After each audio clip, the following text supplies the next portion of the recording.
Cockroach ఇప్పుడు ఈ పేరంటే centre సర్కార్కే కాదు అన్ని రాష్ట్రాల సర్కార్లకు సుతాం జర జల్లు జల్లు అన్నట్టే ఉంటది. ఏ చిన్న తప్పు జరిగినా ఎక్కడ లొల్లి చేస్తుందో ఈ జెంజీ బ్యాచ్ అని మస్తు బుగులు పడుతున్నారులా. కానీ ఈ కాక్రోచీయంగా పాపం గిడో అన్న సుతాం గట్లనే గుబులు పడే పరిస్థితి మోపైంది. మరెందుకో వార్తలకు పోయి అడుచుకుందాం పాండ్రోలా.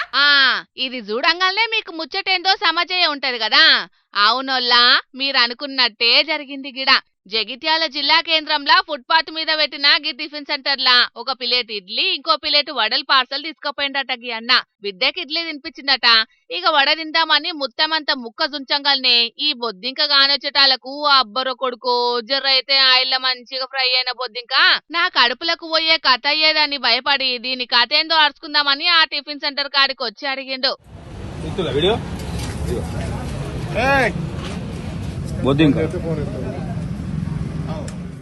ఓష్ని కర్మం పాడుగాను, జ్వరం వచ్చిందని ఇంటికి టిఫిన్ పార్సల్ తీసుకోపోతే అది దీన్ని ఏకంగా బెడ్ ఎక్కే కాడికొచ్చింది కదా పరిస్థితి. ఇదేం మా పరిస్థితి? చచ్చిపోమంటే పోయింది, జ్వరం వచ్చిందని తీసుకుపోయింది పిల్లలకు టిఫిన్.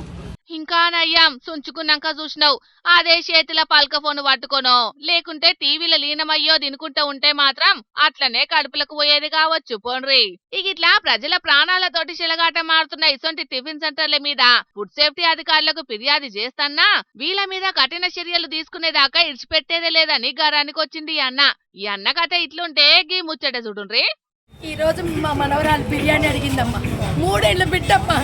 మా ఆయన డ్యూటీనిచ్చి రమ్మని చెప్పి తెమ్మని చెప్పన్నా. తెచ్చినాడమ్మా. ఆ పాపకి తుపేసి ఫుడ్ పెట్టాడు.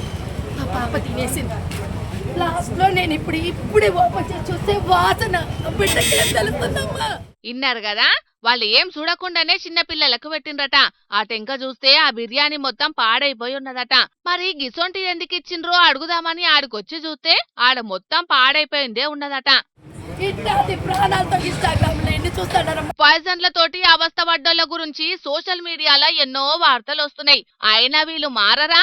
అసలుకు ఫుడ్ సేఫ్టీ అధికారులు అనేటోళ్ళు ఏం పడావు పనిచేస్తున్నట్టు ప్రజల ప్రాణాలతోటి ఇసొంటోళ్ళు చెలగాట మారుతుంటే గింత కూడా పట్టింపు లేకుండా ఎట్లుంటారని కోపానికి వస్తున్నారు అటు దిక్కు జనాలు. మొత్తానికైతే ఇక్కడ అక్కడ అని ఏం లేదోల్లా.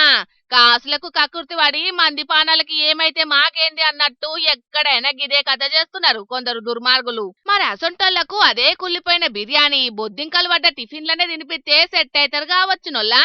ఇగి ముచ్చట వైరల్ అయ్యేటాలకు ఫుడ్ సేఫ్టీ మున్సిపల్ అధికారులు బిర్యానీ ఫ్యాక్టరీకి పోయి ఎట్లున్నదనేది మొత్తం తనిఖీలు చేసిండ్రు. అటెంకా మున్సిపల్ హెల్త్ ఆఫీసర్ సారు గిట్లా మాట్లాడిండు.